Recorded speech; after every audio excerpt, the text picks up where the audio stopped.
I'm Ron Paul, a congressman from Texas. I am pleased to be here at the debate because this is a very important debate, but I am convinced that needless and unnecessary wars are a great detriment. They undermine our prosperity and our liberties, they add to our deficits, and they consume our welfare. We should take a careful look at our foreign policy. Right to the questions. Our leadoff question is from the Honorable Ed Meese, the former Attorney General of the United States, who's representing the Heritage Foundation. At least 42 terrorist attacks aimed at the United States have been thwarted since 9/11. Tools like the Patriot Act have been instrumental in finding and stopping terrorists. Shouldn't we have a long-range extension of the investigative powers contained in that act so that our law enforcement officers can have the tools that they need? Paul, I suspect you disagree. I do. Tell us why. I think the Patriot Act is unpatriotic because it undermines our liberty. I'm concerned, as everybody is, about the terrorist attack. Timothy McVeigh was a vicious terrorist. He was arrested. Terrorism, still on the books, internationally and nationally, is a criminal. It's a crime, and we should deal with it. We dealt with it rather well with Timothy McVeigh.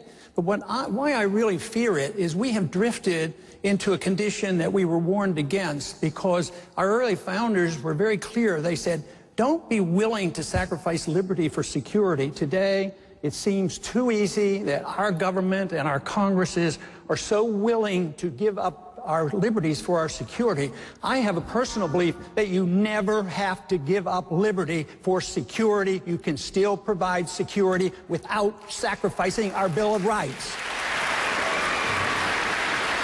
I want to bring others in, but do you want to respond, Mr. Speaker? Yeah. Timothy McVeigh succeeded. That's the whole point.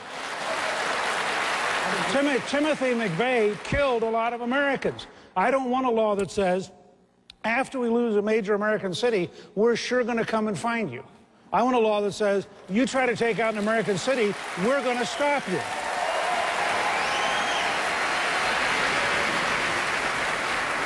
This is like saying that we need a policeman in every house, a camera in every house, because we want to prevent child beating and wife beating. You can prevent crimes by becoming a police state. So if you advocate the police state, yes, you can have safety and security, and you might prevent a crime, but the crime then will be against the American people and against our freedoms, and we will throw out so much of what our revolution was fought for. So don't do it so carelessly. Congresswoman Bachmann, let me bring you into this conversation. Just to be precise, is it ethnic profiling, religious profiling? Who would be profiled? Well, the folks who are most likely to be committing these crimes. If you look at, I mean, obviously it was people. Obviously, Muslims would be someone you'd look at. Absolutely, those are the folks who are the radical Muslims, are the people that are committing these crimes, as we've by and large, as well as younger males. I mean, these are things that not exclusively, but these are things that you profile to find your best, the most likely candidate. Congressman Paul, that's digging a hole for ourselves. What if they look like Timothy McVeigh? You know, he was pretty tough criminal. I think we're using too much carelessness in the use of words that we're at war. I don't remember voting on a declaration of war. Oh, war against terrorism. And terrorism is a tactic. It isn't a person. It isn't a people. So this is a very careless use of words. What about this? Sacrifice liberties because they're terrorists? You're the judge and the jury? No, they're suspects. And they have changed in the DOD budget, they have changed the wording on the definition of Al-Qaeda and Taliban. It's anybody associated with organizations, which means almost anybody can be loosely associated. So that makes all Americans vulnerable. And now we know that American citizens are vulnerable to assassination. So I would be very cautious about protecting the rule of law. It will be a sacrifice that you'll be sorry for. Herman Cain, let's bring you into this conversation. Are you with me? We were waiting for you. I'm Mike Gonzalez of the Heritage Foundation. Thank you.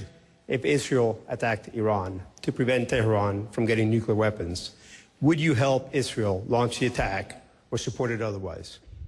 Congressman Paul, would you support Israel and help Israel in such an attack? No, I wouldn't do that. But there'd be good reasons, because I don't expect it to happen, because, you know, the Mossad leader that just retired said it would be the stupidest thing to do in the world. And it's a big argument over in Israel. They're not about to do this. They've just polled 40 major experts on foreign policy here by the National Journal. Now, one of them said there should be a unilateral attack on the sites in Iran. So that's not going to happen. And if it did, you're supposing that if it did, why does Israel need our help? We need to get out of their way. I mean, we interfere with them. We interfere with them when they deal with their borders, when they want to have peace treaties. We tell them what they can do because we buy their allegiance and they sacrifice their sovereignty to us. And then they decide they want to bomb something. That's their business, but they should, you know, suffer the consequences. When they bombed the Iraqi missile site, nuclear site back in the 80s, I was one of the few in Congress that said it's none of our business, and Israel should take care of themselves. Israel has 200, 300 nuclear missiles, and they can take care of themselves. Why should we commit? We don't even have a treaty with Israel. Why do we have this automatic commitment that we're going to send our kids and send our money endlessly to Israel?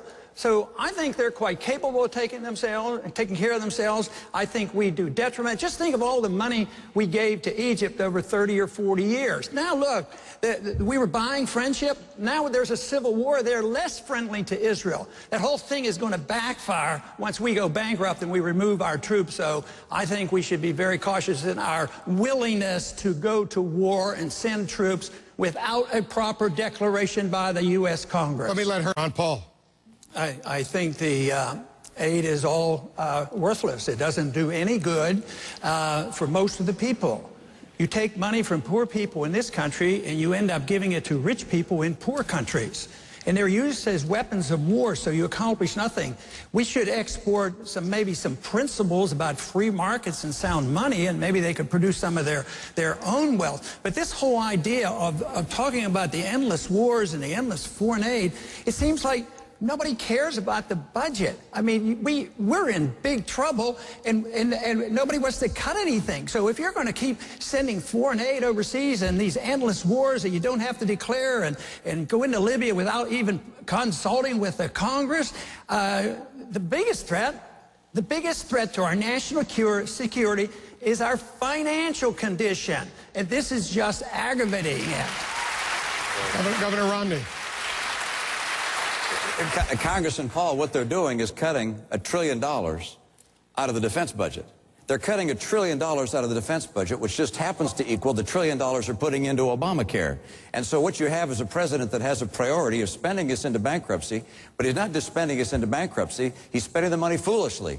We need to protect America and protect our troops and our military and stop the idea of Obamacare. That's the best way to save money, not the military. But hold on one second, because Ron Paul wants to respond to that point. Well, they're not cutting anything out of anything. All this talk is just talk. Believe me.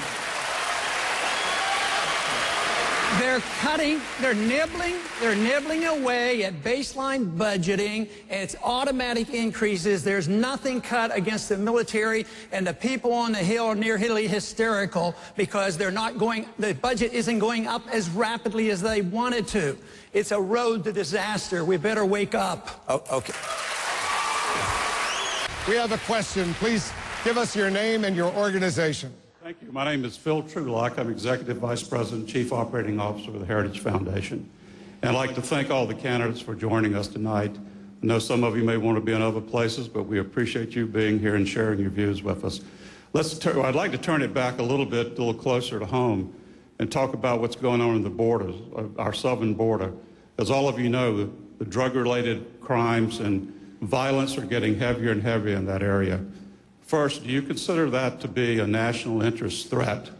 And secondly, what could we be doing with the Mexican government to help stop these drug cartels? Congressman Paul, you're from Texas. You agree with your governor? Not entirely. No, the drug war was mentioned. I think that's another war we ought to cancel because it is to nobody's benefit. And that's where the violence is coming from. But yes, we do have a national responsibility for our borders. What I'm sort of tired of is all the money spent and lives lost worrying about the borders between Pakistan and Afghanistan, forgetting about our borders between the United States and Mexico. We should think more about, you know, what we're doing at home. We need better immigration services, obviously.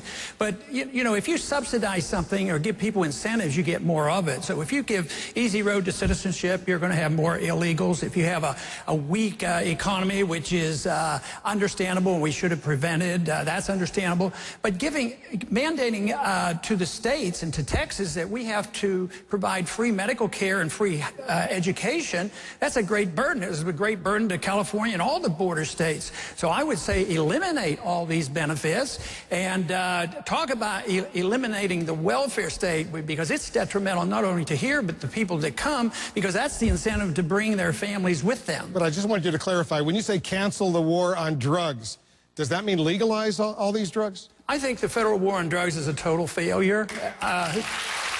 You can at least let sick people have marijuana because it's helpful, but compassionate conservatives say, well, we can't do this. We're going to put people who are sick and dying with cancer, and they're being helped with marijuana if they have multiple sclerosis.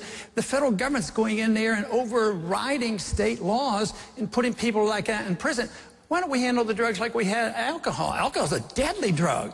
What about the real deadly drugs are the prescription drugs? They kill a lot more people than the illegal drugs. So the drug war is out of control. I fear the drug war because it undermines our civil liberties. It magnifies our problems on the borders. We spend, like, over the last 40 years, $1 trillion on this war. And believe me, the kids can still get the drugs. It just hasn't worked. Herman Cain, let me let you weigh in. Yes. I'm Catherine Zimmerman from the American Enterprise Institute's Critical Threats Project. The United States adopted a policy of disengagement with Somalia after its retreat following Black Hawk Down. Today, an al-Qaeda affiliate, al-Shabaab, controls significant territory in that country. What can the United States do to prevent al-Shabaab from posing the same threat that al-Qaeda did from Afghanistan 10 years ago? Congressman Paul? You're talking about al-Qaeda, correct?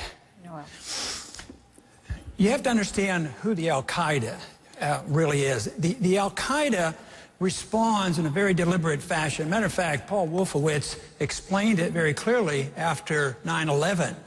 He said that al-Qaeda is inspired by the fact that we had bases in Saudi Arabia. So if you want to inspire al-Qaeda, just meddle in that region. That will inspire the al-Qaeda. Matter of fact, he went on to say that that was a good reason for us to remove the base that we had had in 15 years in Saudi Arabia, and that we shouldn't have done that. So there is a response. Al-Qaeda responds to that, and they're quite annoyed with it. So if you have a no-fly zone over Syria, that's an act of war. What if we had China put a no-fly zone over our territory? I don't think we would like that. And I think we should practice a policy of goodwill to other people. What about saying that we don't do anything to any other country that we don't have them do to us? When we had a no-fly zone over Iraq, it was meant to be regime change, and evidently someone wanted to have regime change. But what is our business? Why should we spend more money and more lives to get involved in another war? That is the internal affairs of the other nations, and we don't need another nation to start nation building. We have way too many already. So this is just looking for more trouble. I would say, why don't we mind our own business? Governor Romney, where do you stand? I want to do this quickly if we can, because we don't have a lot of time. Congressman. I worry most about overreaction on our part, getting involved in another war when we don't need to, when we haven't been attacked, and our national security has not been at threat. And I worry a lot about people never come around to understanding who the Taliban is and why they are motivated. Taliban doesn't mean they want to come here and kill us. The Taliban means they want to kill us over there because all they want to do is get people who occupy their country out of their country, just like we would if anybody tried to occupy us. Governor Perry.